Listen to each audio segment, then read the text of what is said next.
Yes, it's another Confessions podcast. Thank you for downloading us. We'll be here for a bit, and we've got a few confessions. Hope you like them. This week's, that was a bit of an underwhelming introduction, but I really like them. This week's concise collection features a cunning countryside kerfuffle, a beloved bathroom bungle, a funny factory faux pas, and a supermarket sweetie shocker. Well, the last one wasn't really entirely successful, but you'll get the drift. Right, now this is a confession then. It's from Titus. Thank you, Titus. I don't think it's his real name, but anyway, we're calling him Titus. And we've held on to this for a couple of weeks. We wanted it to be just clear of the election, just in case anyone wanted to have a go. Dear Father Simon and the Critical Collective, my confession dates back to the early 1970s, when I was a long-haired, slightly scruffy student. It refers to one of my weekend trips back home, which was a small market town in rural Staffordshire, crucially within the stomping ground of a traditional fox hunt. That fine Saturday morning I arose as usual around 10 a.m, and after scrupulous ablutions, I was scruffy, not unwashed, I started to stroll down the high street to the George and Dragon for lunch. You put lunch in inverted commas, by the way. On the outskirts of the town, hidden from immediate view, was an old country pile known as the Castle, which had once been one of the residences of a bishop. It had very extensive grounds, and on this particular Saturday was the meeting point for the hunt. As I sauntered down the road, a distinctive clip-clop approached from behind, and an imperious, upper-class accent bellowed at me, "I say, which way to the castle?" The local accent would, of course, have pronounced it castle, but this was a castle. There was no please, nor any other form of politeness about the inquiry from an obvious toff in his hunting pink jacket. Just thought you'd like to know. The town in question is centred on an elongated junction of 5 roads, only one of which leads to the aforementioned castle. Beaming with delight, I immediately indicated the road in completely the opposite direction required, and with a curt nod of acknowledgement, but no thank you, he trotted off. Sniggering slightly, I watched him disappear from view, when another 2 riders appeared from one of the other roads and asked me the same question. Fired with the success of the previous incident, I gleefully sent them off down one of the other roads, again away from the castle. Realising that there was probably more fun to be had, I ignored the pub for a while and stationed myself at the centre of the crossroads, wearing what I hoped was the sort of smile that said, "I know exactly where the castle is, please ask me." And they did. Over the next 30 minutes or so, I directed around 15 to 20 horsemen off in different directions on a cleverly calculated rota, so that they could each just make out the tail end of the previous horse, reinforcing the point that it was obviously the correct direction to take. After a couple of swift halves, I headed back home. I should perhaps at this point mention that this was the first weekend home wearing my brand new state-of-the-art Afghan coat. The first to be owned by anyone in the town. With hindsight, that and my generally studenty appearance was probably a bit of a giveaway in such a small town in terms of avoiding recognition by those who I had duped. A second complication was that as a consequence of my dad being the local station sergeant at the time, home was in fact the town police station on the high street. To reach our front door, it was necessary to walk in the main entrance of the police station, past the inquirer's window and the waiting inquirers. Anyway, as I neared the police station, I couldn't help noticing 2 rather large horses tied Western style to the fence at the front. Curious, I thought, and stepped into the lobby. As I did so, I heard the first voice that I'd heard that morning explaining very loudly to my dad, who was on duty at the time, some wretched hippie had totally wrecked that morning's hunt by dispersing the riders all over the blasted countryside. Hearing the door open, they all looked towards me, resplendent in my unmistakable, unique Afghan coat. With an apoplectic scream, the huntsman yelled, "That's him! That's the bounder!" and pointed at me, his hand trembling with indignant frustration and venom. I looked at my dad, who rolled his eyes in that "I'm so glad you've come home for the weekend" sort of way. With a flash of inspiration to avoid Dad getting any more embarrassment, I quickly said, "Guilty as charged, Sergeant. I'm here to give myself up to the mercies of the Staffordshire Constabulary, renowned throughout the land for their enlightened application of the British citizen's right to peaceful protest," theatrically holding my hands out for handcuffing as I did so. With a snarl of relief, I think, my dad swung open the door and shouted, "This way to the cells, now!" I meekly did as I was told and skipped past the huntsman as he tried to aim a booted foot at my rear end. As I sat in the cell, I could hear my dad explaining that he could not see that any crime had actually been committed, more a case of youthful hijinks, and he thought an afternoon in the cells and then a stern talking to by his parents when he got home was probably all that was needed to prevent any recurrence. As I sat there, I couldn't help feeling I would probably be better off if I had been charged rather than having to face Dad, as Dad not as sergeant with all his official restraint. The huntsman retaliated that it was surely a disturbance of the peace to disrupt the hunt in that way. Dad replied that it would have been a disturbance of the peace, not to mention assault and battery, if his boot had actually connected with my backside as I headed to the cells. Eventually my dad won the day and the huntsman and his colleague stomped out. Needless to say, it was several weeks before I spent another weekend at home, and surprisingly I never interfered with the hunt again. So after 40 years, I'd like to apologise firstly to my dear late dad, who despite his obvious embarrassment and anger, stoically refused to bring any official action against me. Secondly, to the members of the hunt, who spent several hours scouring the countryside trying to find their colleagues and the castle. And finally, to the landlord of the George and Dragon, whose takings that lunchtime did not benefit from my weekend home as much as they usually did. Yours sincerely, Titus. And then there's another name after that, but just in case that's supposed not to be read out, I won't read that. Anyway, so it's a hunting story.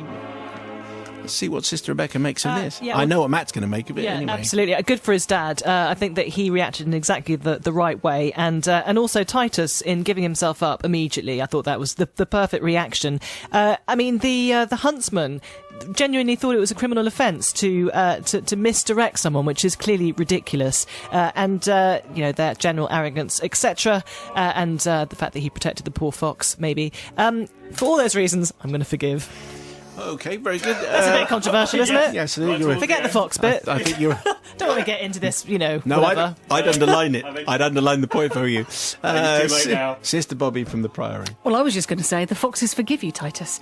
So, All right, that's fine. Then do both of them going that way. Good. Okay. Well, but no problem. as I said, knowingly misdirecting people, it is annoying. It's frustrating. But in the bigger picture of things, they still got to ride out, didn't they? They still got to ride out. Yes. Eventually, they got to ride out. Yes. And they generally say that riding out is the most important thing. Okay, very good.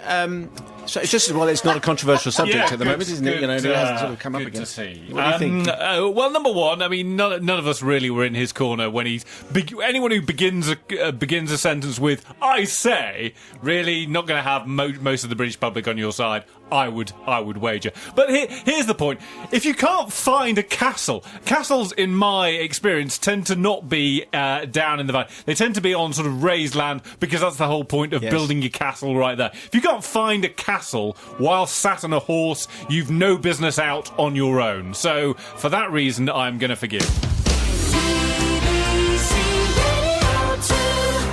Thank you very much indeed to Tim, who sent in this tale. Thank you, Tim. Quite a heartwarming story. Dear Simon and the Quintessential Collective. I like that. Let me take you back to the summer of 1992. I was a student in Edinburgh and had met a lovely girl called Fiona. She was a year older than me, highly intelligent, charming, very socially conscious, just the kind of girl who would get the seal of approval from one's parents. There was just one problem: Fiona was painfully shy. Now, although we'd been dating for some time and clearly liked each other, we were still only at the holding hands stage. On a couple of occasions there'd been an awkward kiss, but they were very much kind of the nose-clashing, teeth-crunching variety, as Fiona's nervousness always made me feel incredibly self-conscious. Even with liberal amounts of Dutch courage, we just couldn't relax. So I hatched a fiendish plan. My parents were holidaying in Paris that summer, and I asked if I could come along bringing Fiona.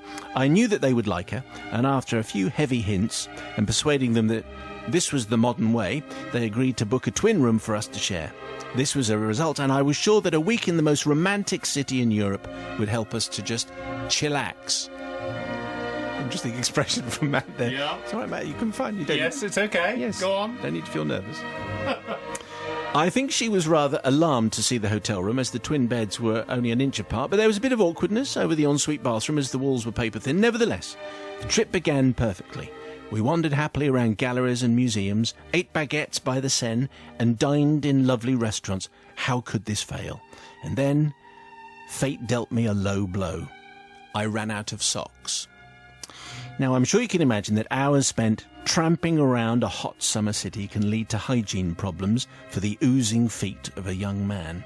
I had packed plenty of pairs, but due to numerous sock changes, by day 4 my suitcase was bereft of fresh ones. What was I to do?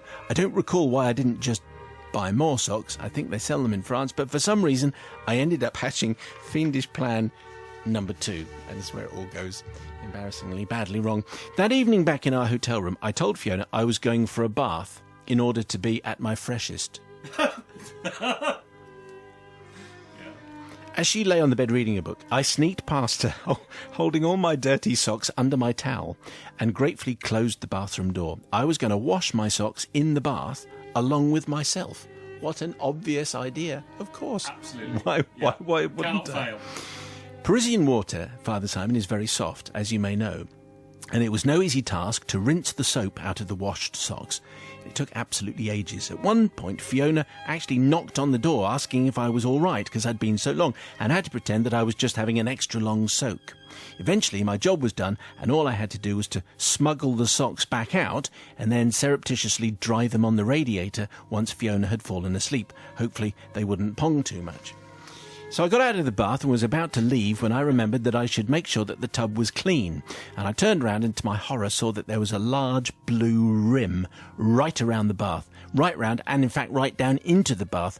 Yes, the colour from my reeking old socks had seeped out and redecorated the tub. Horrified, I began the arduous task of scrubbing the bath clean. There's another knock at the door. "What are you doing in there?" Understandably, shouts Fiona. Well, heaven knows what she thought I was up to. I assured her I'd be out in a minute. Imagine my dismay then when I went back to the sink to brush my teeth and saw that I appeared to be wearing a blue T-shirt and trousers. That's right, I too had been dyed blue. I looked like a naked Smurf. There's an image of you. No, yeah, I'll leave with you. we're all with you there. Well, there was no way I could run another bath and spend another 30 minutes cleaning myself back to my natural beige hue. Fiona was keenly awaiting my return and our first sober kiss, so I simply had to dress myself and leave the bathroom. And so it was that Fiona never knew why I seemed even more distant and remote than usual. She reached out to me emotionally and physically, but was rebuffed by a rather distant and standoffish young man who had turned blue. A young man who simply refused to remove his clothing until some hours later when she had fallen sadly asleep. It was really the end of what might have been a wonderful relationship, and I felt it keenly throughout the years. Luckily, I've met an even more wonderful woman, but I often think of Fiona and hope that she has found happiness wherever she is. I ask her to forgive me for my stupendously stupid sock-soaping stunt. Yours on bended knee, Tim. Well, some extraordinary behaviour there from young Tim, where that's sounding like one of those ridiculous rom-coms where you're shouting at the screen, "Buy some more socks! Buy more socks!" That's all you. Anyway, he went about it all the wrong way with disastrous results. What do you think, Sister Rebecca? Also, how many pairs of socks did he actually get through in one day, and why? Was he really that sweaty? Well, oozing feet, quite yeah, alarmingly oozing, sweaty. oozing, yes. Must have been some very powerful dye in those socks to be able to dye his entire body blue. Maybe it was something to do with the soft water. I think he didn't have much common sense. He could have washed the socks in the basin, for instance, not in the bath with him. I think he should have then come clean, as it were, about the fact that he was blue and he tried to wash his socks, and for all those reasons he deserved to lose Fiona, so I'm not going to forgive. You could say, "Look, I've been dyed blue. Who'd have thought it?" Anyway, what do you think there, Sister Bobby from the Priory? Well, it's Tim nice, but not very sharp, isn't it, really? Bless him. I think it's one of those things, my heart goes out to him, because he really, really did try to make it all lovely and all romantic, and he didn't want her to know that he was, had sweaty feet. It's not the thing you kind of want to talk about. So, all his intentions were good, and he lost the girl, really, in the end. He did. But which he's is found really another sad. one. Yeah, he has. But, there's just that, what could have been. When you're having a row with the one you love and you go, "Oh, what happened to Fiona?" Anyway. Is that what you said? No, I'm just saying. Just saying. Apparently that happens. Has that ever happened to you, Matt? No. Anyway, do you know what I'm saying? Because he yes. lost the girl and he tried to do everything right, and yeah, he did. So he's forgiven in my book. He has died 1,000 times over this, Matt. So are you going to burden him with more misery? You reach a certain point in a relationship where it's okay to wash your smalls and have them dry next to. It's just socks. Believe it was socks or whatever. And I don't think he'd reached that point in the relationship. I think that was the first misstep. But also the idea that he would think that taking her to Paris with his parents and come with me, my dear, and I will be washing my smalls at some point and drying them out on the radiator in the room that we share. I'm not sure that's what she had in mind either. So for that reason, I am not going to forgive. That's a little bit harsh. Do you think? Okay, for that reason, I am going to forgive. You're a pushover. Yes. This is tonight's confession, which is from, let me just check, it's from Dave. Thanks, Dave. Dear Father Simon and the all-forgiving, music-loving collective. My confession goes back to the heady days of 1988. I was a builder working in Cheltenham one weekend, and the weekend bit is important. Phase 1 of the contract began on the Monday, so this particular piece of work had to be done on the Saturday and the Sunday. I should explain we were working in a very large factory. It was almost square with windows running down one side. We'd been given permission to work alone, and we gained entry to the factory from the maintenance foreman, who promptly left as soon as we arrived. He said, "Go out via any fire exit and slam it shut behind you when you leave." I don't know if he spoke like that, because in Cheltenham it's unlikely. But anyway, it's my voice you do. It's my maintenance foreman voice. Yeah. Okay, that's all I can do. Our task was to build a partition wall across the factory, and we were over half finished, which was good news for a Sunday. Anyway, as this was nearly 30 years ago, all we had to listen to was my radio. Well, it was a rather large, state-of-the-art, for the time, 4-speaker subwoofer with graphic equalizer and twin tape deck. How about that? No messing with this. Record from tape to tape, even though you shouldn't. However, with all, home taping is killing music, kids, remember that. However, with all these gadgets, it did drain batteries rather fast. We were working further and further away from the power source, so a plan fell into place. During the week, various announcements had been made via the PA system in reception. I knew the layout, as we had to sign in during the week, so with my ghetto blaster, I headed off to reception. After carefully moving doilies and potted plants, I was able to carefully place my stereo on the button that activated the sound through the PA. I rewound my favourite Marillion album, A Script for a Jester's Tear, their debut album released in 1983, as I think any fool know, right to the very start, and with a little excitement, pressed play. Well, Simon, the whole factory filled with the sweet sound of neo-prog music. A little bit like this. This is a little bit of a script for the Jester's Tear. Track 1 from the album. It's filling the factory at full volume. Don't you love this?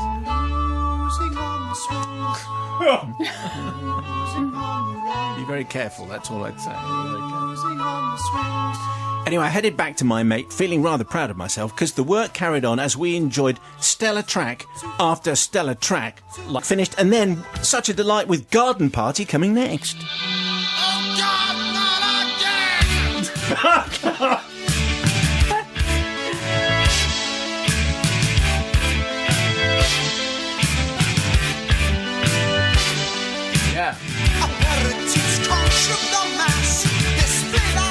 Anyway, just when you thought you couldn't have any more fun, we lasted right the way through to the last note of the last track, which is Forgotten Sons.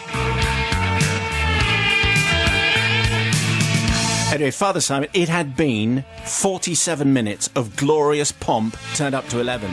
We wanted more, and I raced back to reception, rewound the tape, and hit the play button to hear the album all over again through the PA. Here it goes. Anyway, then something caught my eye. On the very far side of the factory, through the windows, I could see a man. A very angry man, frantically waving his arms. I guess he was trying to attract my attention. I could see now that he'd been banging on the windows and was rather red-faced after a lot of shouting. Fish had got to Forgotten Sons.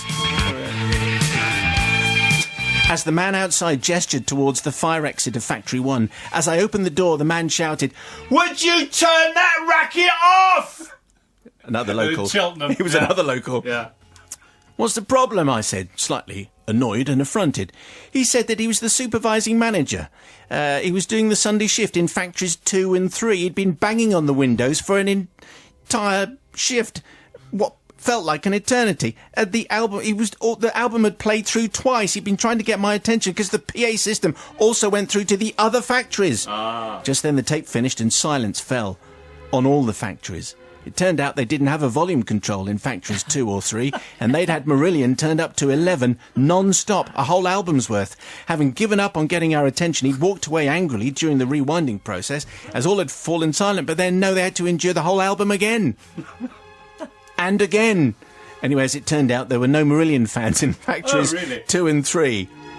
In fact, quite the opposite. They wanted their normal selection of easy listening hits. Carpenters, Commodores, Max Bygraves, not some prog nonsense fronted by a strapping man called Derek William Dick going by the name of Fish.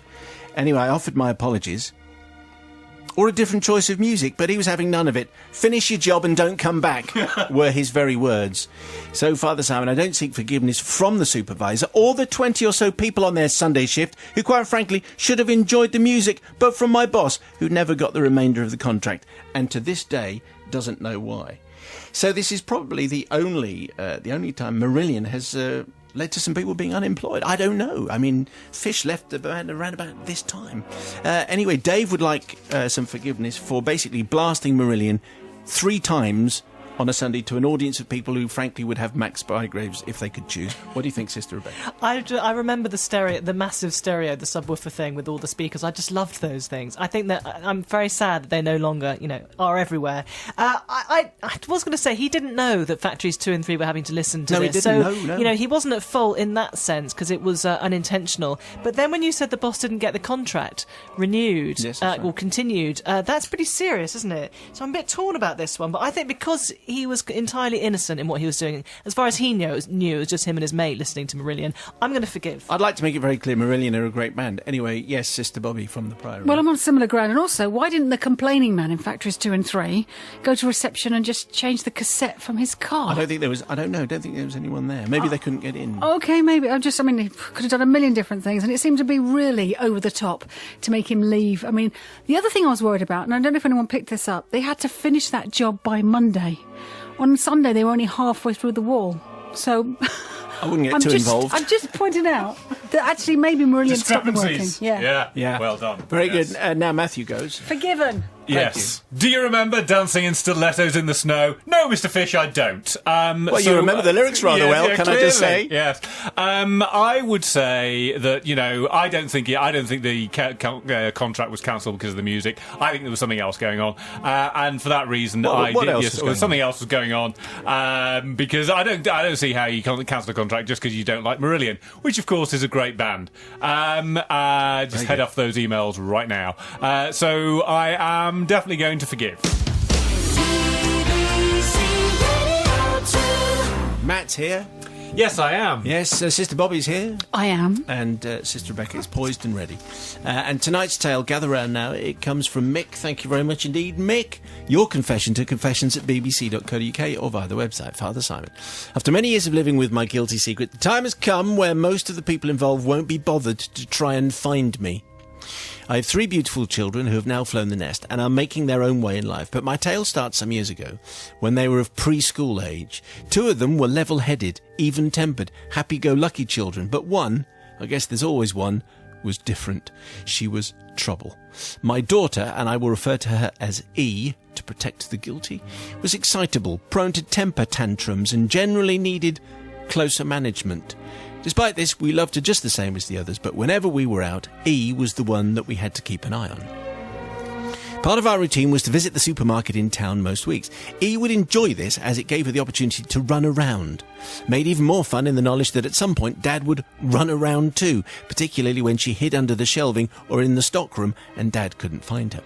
On one visit by chance, E had found a stack of empty cardboard boxes near the exit of the store, used by shoppers to transport their goods to the cars.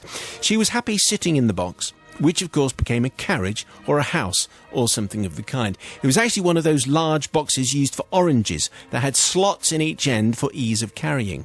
Not wishing to end her enjoyment in the box, I decided to use the handholds and pick it up with her in it, and walk back into the shop to look for Mum, who had the other two children walking quietly alongside the trolley. This was great fun as he was carried around the shop in the orange box. At the end of our visit, although slightly worn out from carrying a well-built 3-year-old in a box for half an hour, the visit had been a success. E had enjoyed herself looking at the world from a new perspective, and I had managed to keep her under control for the duration. This was so popular with her that each time we went to the supermarket, she would run to the pile of boxes to look for the exact one. Week after week, she would jump in a box, and I would carry her around using the trolley to take the weight, if the truth be told. But one week, adjacent to the box, was its lid. This was also a large, strong box with handholds in the sides, which, when placed on the base section, would slide down snugly until the holes lined up to get your hands in. On it went with E inside the box. Now, this was great fun. Giggles of excitement could be heard as I lifted the now solid-looking box into the air and started to carry it around the shop. The occasional little tap on the side, "You okay in there, darling?" would be met with the sounds of a 3-year-old in heaven. So this is pretty good, you know. This is, if you're 3, this is a nice way to pass a few hours. I carried E around the shop, peeping in the handholds occasionally just to make sure she was fine. We walked into the frozen meat aisle to spend 5 minutes comparing identical frozen chickens. Whilst rummaging in the chest freezer with the lid open, I rested the box on the edge of the freezer to take the weight, with one arm securely around the box. My other arm was turning over poultry, looking for a bargain. I honestly didn't notice the elderly lady appear at my side, who then also bent over to look in the freezer. The next thing I heard was a blood-curdling scream, and the old lady next to me fell to the ground in a heap, which is always hilarious, and the contents of her handbag thrown across the aisle. In that instant, I noticed a little hand retract back into the box, and an overwhelming sense of, this is going to be difficult, came across me. It seems that E might have tried to be friendly and given her a gentle touch. I tried to help the lady to her feet, but she was pointing at the box and screaming uncontrollably. Should I leave her? Should I run like a criminal? I didn't know what to do. A small crowd quickly gathered around the gibbering wreck of the old lady. The store manager then materialised and tried to calm the situation. While still carrying the box, I turned to my wife for support, but strangely, she couldn't be found. "Sir," said the manager, "can I ask you, is there anything in the box?" Yes, small child, actually, I said rather hesitantly, put the box on the floor, pulled up the lid to reveal a smiling 3-year-old who seemed to be enjoying the attention, really. This was the last time I went into the supermarket. I might have been banned, I'm not sure, but I just couldn't face bumping into that frail pensioner ever again. So I really, really, really, really need forgiveness for very nearly giving a gentle old soul a heart attack and for creating a scene in a public place. But most of all, I beg forgiveness from my daughter, E, who now in her mid-20s has got really bored with me reeling out this story whenever there's a crowd that will listen. But as you can understand, a truly terrifying moment if you're in your 80s, just trying to buy an innocent chicken, well, you know, innocently trying to buy a chicken, and a small hand reaches out and grabs you from nowhere. Anyway, it's sitcom time. Let's see what Sister Rebecca makes of that. I love that confession. It's just brilliant. I love the way that he carried his daughter around in a box with the lid on. I mean, because it's kind of alarming at first, isn't it? But then you think, actually, she's enjoying it. Yeah, she's enjoying Obviously, it. there are holes that she... Perfectly safe. And it must be heavy to carry a 3-year-old around the supermarket in a box. So good on him for that as well. Obviously has a sense of humour, and he couldn't help the fact that his daughter stuck her hand out. I do feel sorry for the old lady, but on balance, I'm going to forgive. Yeah, sorry for the old lady, but hey, that's just the way it goes, old lady. What do you think, Sister Bobby, from the Priory? Well, one suffered for the greater good because, of course, he ensured peace and quiet for the whole store as a 3-year-old sat quietly to shop. I mean, we've all taken small children crying around superstores, and it's miserable. So well done for doing that. The old lady, of course, you offered to give her a lift home and paid for her shopping, I hope, as a way to compensate her. I'm sure that did happen. Compensation. Well, just because, you know, she took a fall, she took a fright. So you are forgiven as long as you did that. There's a whole new aspect aspect to a confession is there compensation that and if so, what would the compensation be? Is it cash, or is it like you have to go around and do jobs for the lady? It's or what? more like an offer of help, and if obviously she is maybe, I don't know, injured in some way temporarily, Have you been can mow a injured lawn. in the frozen aisle? Did a small child try to touch you whilst you were looking at the chickens? Phone this number real soon. But you know what I mean. Someone needs to take care of her. Because she's frail and scared. Yeah, but generally he's forgiven. I wonder if there's going to be some conversation. Dad, when we go to the supermarket, why don't you carry me around in a box with a lid? That Because is my you're point. 16, that's why. Well, he's created not only a rod for his own back by carrying this child around, but also for the rest of us, because all the other kids now are going to say, I want to be in the box, and being able to put my hand out and touch the old lady when she's looking at the chickens. So, yes. But for that, it's the best confession we've done this week, so for that I'm going to forgive. I just put them all in the trolley. I put all 3 of them in the trolley and push them around. That's okay, isn't it? What, you put all your children All in of the them. trolley? How do you Yeah. fit anything else in? Well, you can't. They goes on their laps and they hold the stuff. Oh, that's okay then. Yeah, that's very fine. I good can't for find that. very much. And when you're not looking, they just add stuff. Oh, I just have Exactly. that bag of sweets. Thank you very Yeah. much indeed. The super family pack of crisps. Excellent. They were the confessions. Who did you forgive? And maybe one of those has sparked a little thought in your troubled soul. If you're going to tell anyone, tell me. Confessions@bbc.co.uk. Hey, thanks.